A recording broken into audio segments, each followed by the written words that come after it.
Milos going into tomorrow's final. He'll be trying to become the first back-to-back winner here since Andy Murray, 2006 and 2007. And in his 7 matches here in San Jose, he's only been broken twice thus far in his young career here in San Jose. All right, questions for Milos? Milos, when you're serving like that, do you feel like you can beat anybody out there? Yeah, for sure. I think I did a really good job taking care of the serve, and there was a few games where I missed a few second serves. I felt like what I was doing really well was making most of my first serves, but when I missed a few first serves, I was playing pretty well still the points on the second serve, so I was doing everything pretty well, so it's coming together pretty nice. How do you feel physically? I feel good. I feel like I'm moving well. I feel like I just there because I wasn't getting a lot of chances at the beginning. I felt I played a few points a little too tentatively, and then I let go a little bit in the second set, and obviously it came together well. Brian said there's been a huge difference in your ground stroke. He's known you a long time, since the juniors and even since last year. What's been the key there for you? A lot of work. Obviously last year I did a pretty heavy clay court season as well, which I think helped me improve a lot. After my injury, it was something I kept working on a lot. In the off season, I didn't spend too many days working on the serve. It was more so the return of serve game, whether it be just the return of serves or the return of serves in the first ball right after, trying to get in the offensive and trying to dictate. And then obviously I've worked on pretty much every other aspect from the baseline and from the net, and I know I can serve pretty well. I still put the time into it, more so on the road, and when I have time, I try to focus a bit more on the return game and get that going and keep improving there, just because I know it's going to be very important for me. Milos, you've talked about Sampras before, but when you were a kid, did you actually imitate his nice, easy service motion? I did. I think probably 2-3 months I was doing everything with the foot up, everything. But I think my coach talked me out of that one, which was, I'm pretty sure it was hard to talk me out of it, but I think there's a lot of similarities. It's pretty fluid for both. And, still think there's a lot more work that I need to do to serve as well as him. And I just think the biggest difference is especially on the second serve. So Pete used to say a lot that having confidence on the second serve to be able to go for it in critical moments was obviously huge for him because he hit those at big points all the time. Is that something you're thinking about? Yeah, no, I still do go for it quite a bit. I have a pretty good second serve kick, but it's still a second serve, so after a few points, if you do it a bit too much, guys catch on to it, and guys are returning really well. And it doesn't matter how high the ball bounces, they can either go back or stay really close. So I just have to keep changing it up to keep them guessing. I think I got a few free points today on second serves because I was just mixing it up. And the thing is, it's a big part. It's going to be a big part of what I need to do to improve that second serve. But I think I'll also keep putting more pressure on my opponents if I keep improving from the baseline the first shot after, because they'll start feeling like they need to do a bit more rather than just put the ball in. So it's going to be a mix of everything. He had a pretty strong game himself serving all week and even into tonight, so you must be happy with the return game. Yeah, it was good. I created opportunities, nothing I could do in that first set. I thought he was going to go tee, I guess wrong. He had a good serve out wide. I felt like I did a good job, especially the first 2 points in the tiebreak to go up 4-love. And just give myself some breathing space to not be focused on having to win every single one of my service points. And then after that, I felt I was getting a few points always on the return game, and I felt like I was returning well the second serve. I just needed to stay on top and hope for the chance, and it came together. What I did well was it would have been obviously it's a lot tougher having to serve it out, so I was fortunate enough to get that break there from a few good points. And I felt what I did well in the other game that I broke was I went for those 2 forehands to give myself that love 30. And it's something I feel like I need to do a bit more, not only at love in the games, but also at 50-30. Sometimes I just try to make them play too much. It's something I just need to keep working and keep growing towards. Milos, do you think it's a coincidence that the top 4 guys are maybe the 4 best return servers in the world? And can you talk a little bit about that? No, I think it is for sure. I think a lot of guys can do a good job holding their serve. But I think what helped Federer really stay on the top for so long was he's always on the top of the serving stats as well.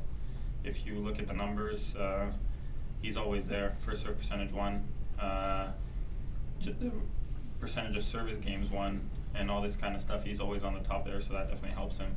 The other three guys obviously are always excelling in the return game. The thing you see with pretty much everybody is all those four guys, they're at the top of the charts in either the serve or the return.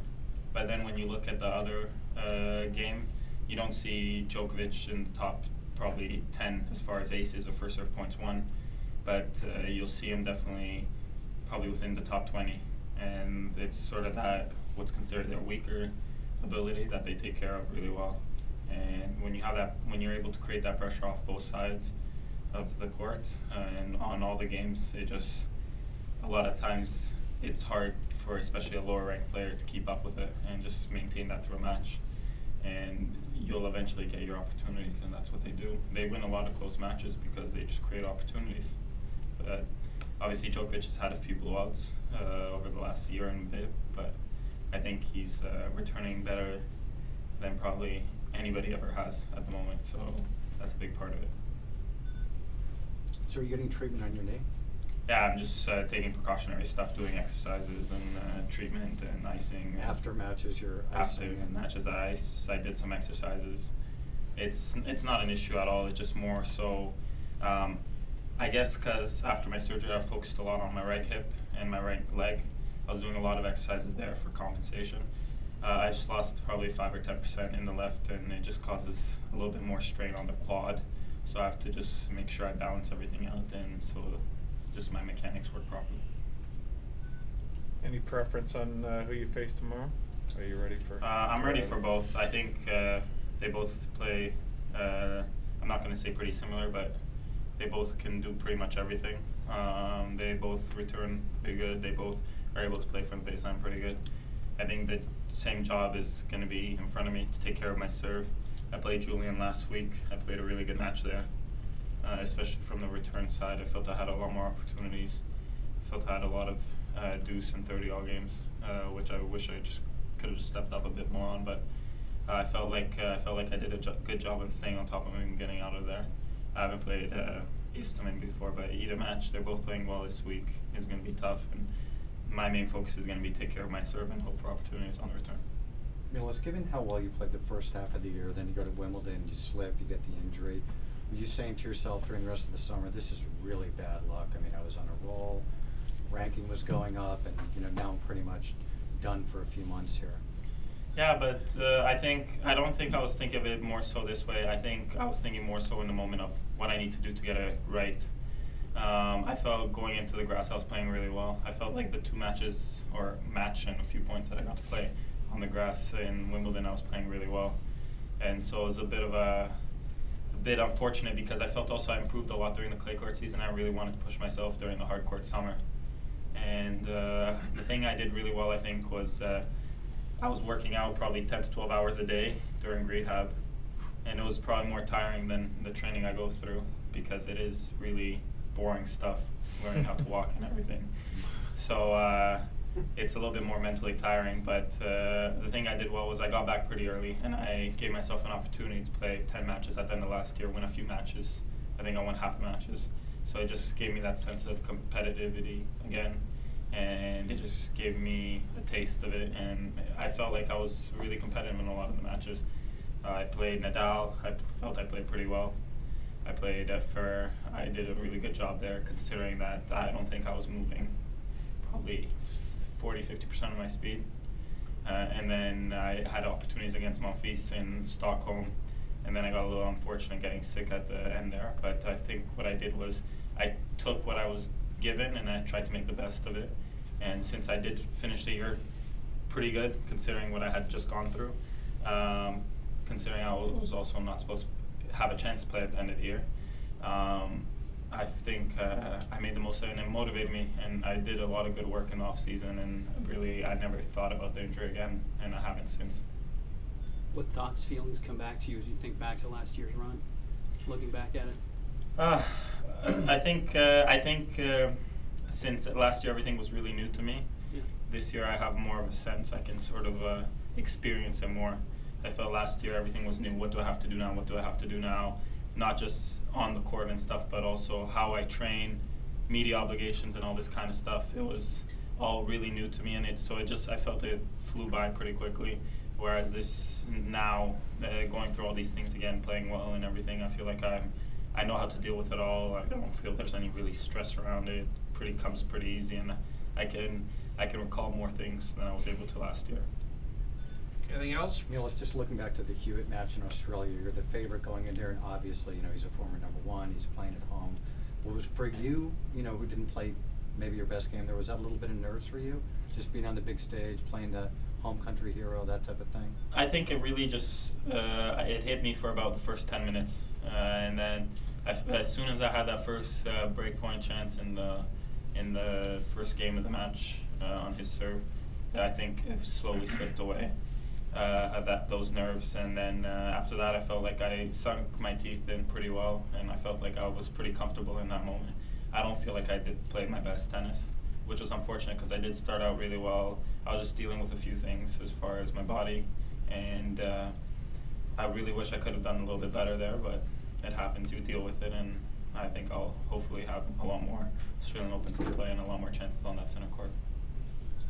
Here in the States, we're always looking for the next great champion. You've seen Ryan now on a few occasions, and you knew him from ITF days too. What do you think his potential is? It's always hard to talk about potential, but what do you think's in store for him? I don't even know what my potential is really, so it's hard to call in on it. But the thing is, what you see with him is he's very eager, and he's learning, and he's always adding things, and he's improving. And the thing he does really well, I think, is he likes the big moments. He likes to play on the center courts. He likes to play the big guys, and I think he really relishes of that. So I think that's something that'll do him well. But knowing how far somebody's going to make it, it's tough for me because I don't have the experience in seeing many players. Everybody I'm playing pretty much outside of him and probably a few other guys is older than me, and they're the ones being asked the question about me, so it's hard for me to really comment on that. All right. Thank you. Good luck tomorrow. Thanks. Thank you.